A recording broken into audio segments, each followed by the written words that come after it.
بسم اللہ الرحمن الرحیم والقسم الثالث من اقسام السقط من الاسناد، اور تیسری قسم سند سے ساقط ہونے کی، پہلی تھی جس کو معلق کہتے ہیں، دوسری ہے مرسل۔ اب تیسری سند وہ کہتے ہیں کہ جس میں سند میں سقط ہو، ان کان باسنین فصاعدا مع التوالی، اگر دو راوی گرے ہوئے ہوں یا دو سے زیادہ، مع التوالی پے در پے، یہ نہیں کہ ایک تابعی گرا ہوا ہو ایک اتباع تابعین میں گرا ہوا ہو، نہیں، تابعی اور تبع تابعی گرا ہوا ہو مثال کے طور پر، تو فہو المعضل، تو اس کو معضل کہتے ہیں۔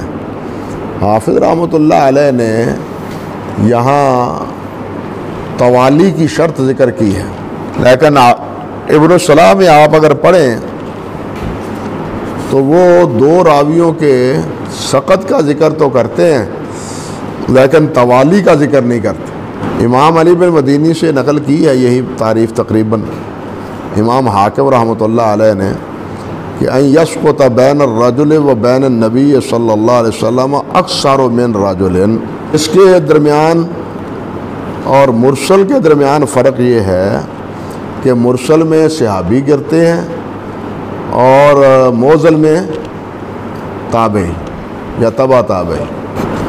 فرماتے ہیں فہو المعضل وإلا، اگر ایسا نہ ہو، نہیں آگے کیا، فہو المعضل وکذا ان سقط واحد فقط، اور اگر اسی طرح ایک ہی راوی گرا ہوا ہو، او اکثر من اثنین، یا دو سے زیادہ گرے ہوئے ہوں، لکنہ بشرط عدم التوالی، لکنہ بشرط عدم التوالی، لیکن اس میں شرط یہ ہے کہ وہ اس میں توالی نہ ہو، اور منقطع وہ ہے جس میں ایک راوی گرا ہوا ہو یا زیادہ راوی گرے ہوئے ہوں، لیکن شرط یہ ہے کہ اس میں راوی پے در پے نہ گرے ہوئے ہوں، وہ ہے منقطع۔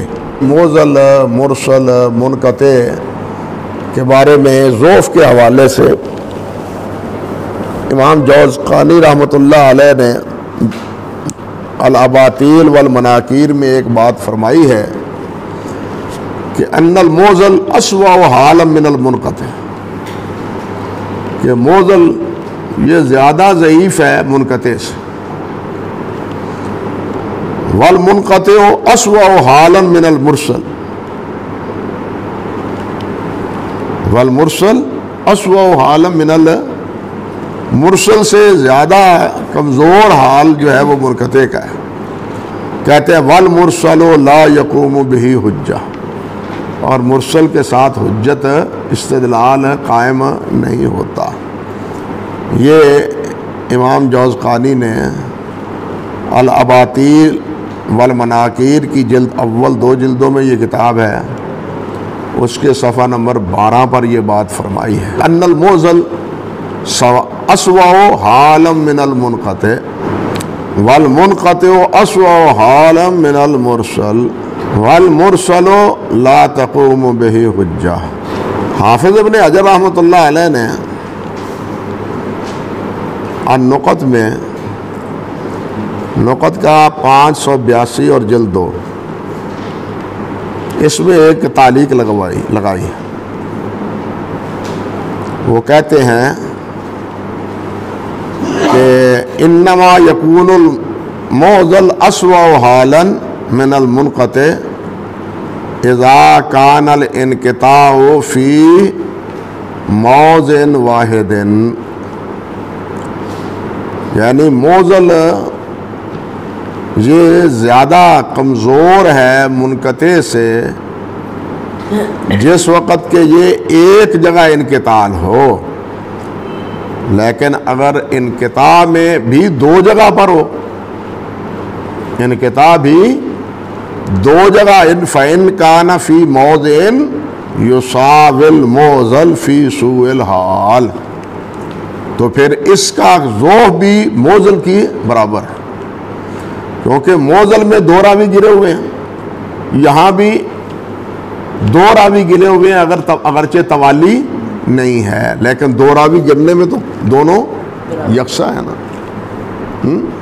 اس لیے ایسی صورت میں جہاں 2 راوی اگر انقطاع ہے 2 راویوں کا، تو اس کا حال موزل جیسا ہی ہے۔ منقطع تو اس کو کہتے ہیں جس میں ایک راوی گرا ہوا ہو، ایک راوی گرا ہوا ہو، یا ایک سے زیادہ بھی اگر گرے ہوئے ہوں تو ان میں توالی نہ ہو۔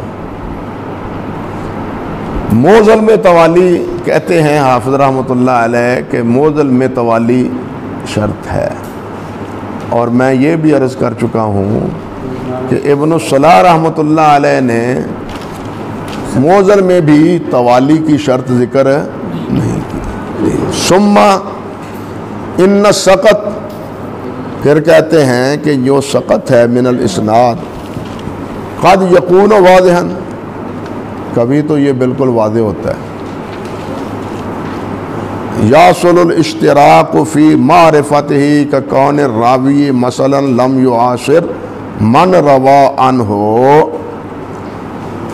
کہ اشتراک حاصل ہوتا ہے راوی کے پہچاننے میں کہ جو راوی اپنے مروی عنہ سے روایت کر رہا ہے وہ اس کا معاصر نہیں ہے، وہ اس کا معاصر ہے۔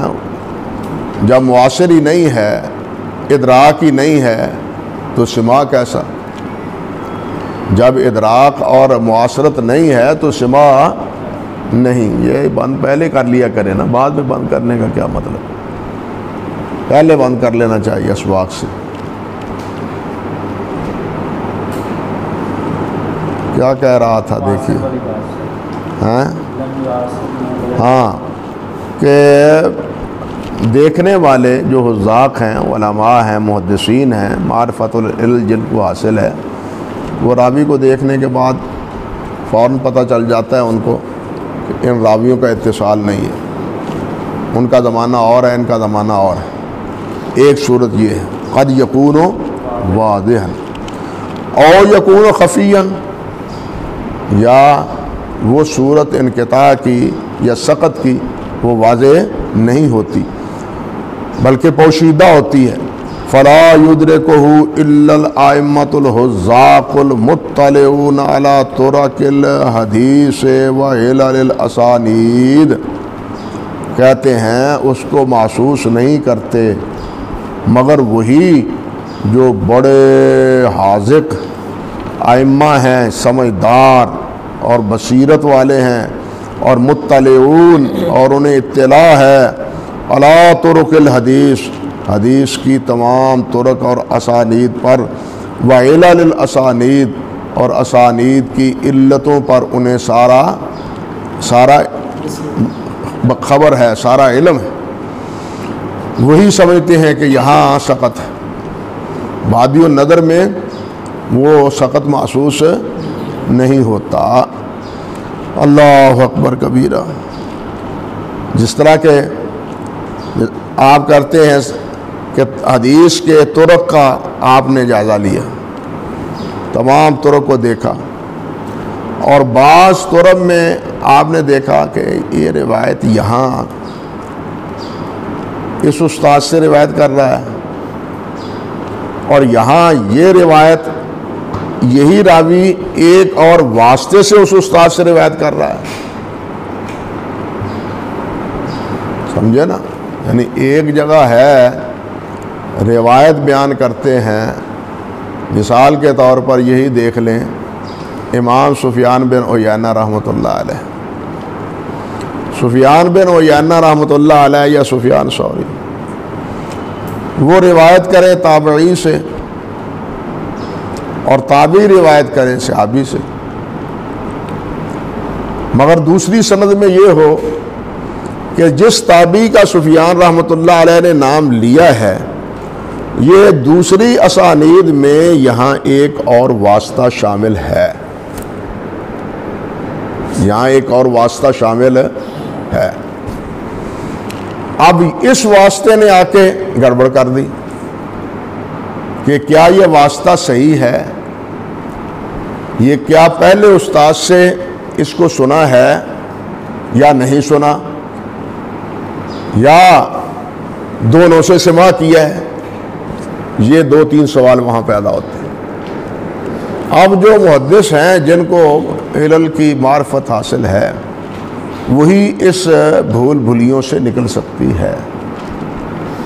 اب یا تو صورت یہ ہے کہ یہ مزید فی متصل اسانید کی نوعیت میں ہو، یہ مزید فی متصل اسانید کے نوع میں سے ہو کہ یہ پہلے استاد سے بھی سنا ہے اور اس واسطے سے بھی سنا ہے. ایک نوعیت تو یہ سمجھے یا نہیں؟ لہذا دونوں صحیح ہیں، دونوں صحیح ہیں، کوئی اشکال ہے؟ دوسرا یہ ہے کہ یہاں اس راوی سے بظاہر سماع ہے نہیں، معاصرت ہے، سماع نہیں ہے. جب معاصرت ہے اور سماع نہیں ہے اور درمیان میں واسطہ ہے، اور درمیان میں جو واسطہ ہے اس میں بھی سماع کی صراحت نہیں ہے، تو یہاں گمان غالب یہ ہے کہ یہ واسطہ صحیح ہے اور پہلی منقطع ہے. پہلی میں بھی یعنی جس میں واسطہ نہیں ہے اس کو بھی آپ متصل تب کہیں گے جب راوی اور مروی عنہ میں سماع کی صراحت ہو. جب راوی اور مروی عنہ میں سماع کی صراحت نہ ہو تو وہاں شبہ پڑے گا کہ یہ پتہ نہیں سنا ہے یا نہیں سنا. بات سمجھے یا نہیں؟ تو اس طرح اس اختلاف سے وہی صحیح معنوں میں نکل سکتا ہے جن کو تمام احادیث کے طرق کا علم ہو. فرماتے ہیں فالاول وهو الواضح، جو پہلی قسم ہے جو بالکل جہاں سقط کیا ہے واضح ہے. فرماتے ہیں یدرک بعدم التلاقی، یہ محسوس ہو جاتی ہے ملاقات نہ کرنے کی وجہ سے. ملاقات نہ کرنے کی یعنی وہ ان میں انقطاع ہوتا ہے بین الراوی و شیخہ بکونہ لم یدرک اثرہ او ادرکہ لکنہما لم یجتمعا، کہ انہوں نے شیخ سے کا زمانہ نہیں پایا یا اگر پایا ہے تو دونوں کا اجتماع نہیں ہے، دونوں کا ادراک نہیں ہے، آپس میں ان کی ملاقات نہیں ہے. وَلَيْسَتْ لَهُ مِنْهُ إِجَازَةٌ وَلَا وِجَادَةٌ، یہاں یہ بات خود بخود معلوم ہوتی ہے کہ ادرک سے مراد سماع ہے، ادرک سے مراد محض ملاقات نہیں ہے. اگر محض ملاقات ہو تو اجازہ اور وجادہ کی ضرورت نہیں. اگر اجازہ اور وجادہ میں اجازت شرط ہے تو ادراک میں بھی سماع شرط ہونا چاہیے.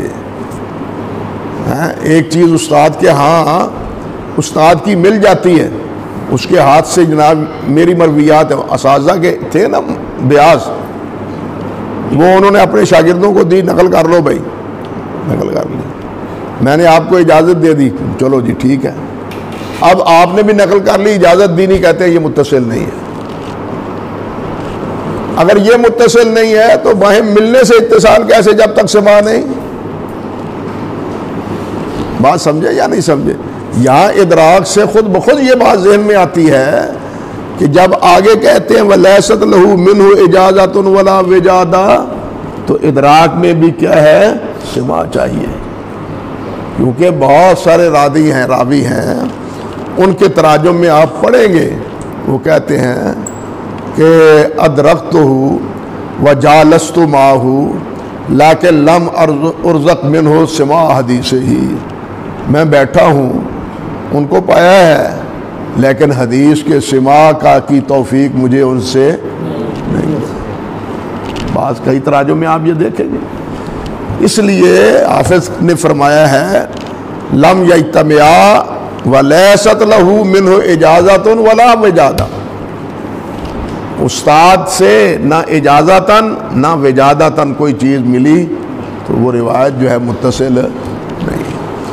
کہتے ہیں وَمِن ثم، پھر کہتے ہیں اسی وجہ سے احتیج الی التاریخ، محتاج ضرورت پیش آئی تاریخ کی، لتضمنہ، اس لیے کہ اس کو ملی ہوئی ہے بات، متضمن ہے اس کو تحریر موالید الروات و وفیاتہم، راویوں کی پیدائش اور راویوں کی وفات، و اوقات طلبہم و ارتحالہم، اور اس تاریخ میں یہ بھی لکھا ہوا ہے کہ یہ طلب حدیث کے لیے کب نکلے تھے، اور یہ طلب حدیث کے پاس کتنی عمر میں گئے تھے، کتنی عمر میں، اوقات طلبہم ور ارتحالہم، ان کا سفر کرنا اور ان کا روایت کے لیے طلب کرنا کس عمر میں تھا، تاکہ پتہ چل جائے کہ دونوں میں اتصال ہے یا نہیں ہے۔ تو اس کے لیے ضرورت پیش آئی کس کی؟ تاریخ کی۔ کہتے ہیں وَقَدْ افتضح اقوام ادعوا الروایات عن شیوخ ظہر بالتاریخ کاذب دعواہم، کہتے ہیں ایک بڑی قوم، بڑے لوگ، بڑی جماعت، وہ جناب اپنے شیوخ سے سماع کا دعویٰ کرنے کی وجہ سے جھوٹے بن گئے، ان کا جھوٹ ظاہر ہو گیا اور ان کی رسوائی ہوئی ہیں، ان کے جھوٹے دعوے کی بنیاد پر ان کی کیا ہوئی؟ افتضح قوم، ایک قوم جو ہے وہ کیا ہے؟ رسوا ہو گئی، ذلیل ہو گئی، اس دعوے کی بنیاد پر کہ وہ کہتے ہیں کہ فلاں شیخ سے روایت کی ہے، لیکن وہ شیخ تو اس کی ولادت سے پہلے فوت ہو چکا، اب قبر سے جا کے اس نے روایتیں کی۔ امام سفیان ثوری رحمۃ اللہ علیہ فرماتے ہیں کہ جب راویوں نے جھوٹ بولنا شروع کیا تو ہم نے تاریخ کا سہارا لیا، تاریخ کا سہارا لیا۔ لفظ ہے ان کے لما استعمل الروات الکذب استعملنا لهم التاریخ، کہ جب انہوں نے جھوٹ کو معمول بنا لیا تو ہم نے تاریخ کو معمول بنا لیا۔ یہ دیکھیں یہ کب پیدا ہوا ہے، یہ حدیث کے طلب کے لیے کب نکلا ہے۔ تو یہ امام سفیان ثوری ہی نہیں، دوسرے محدثین کے بھی یہ اقوال موجود ہیں، اور اس بارے میں باقی جو چیزیں ہیں وہ ذرا تھوڑی سی تفصیل طلب بھی ہیں اور دلچسپ بھی ہیں، وہ انشاءاللہ آئندہ مجلس میں عرض کریں۔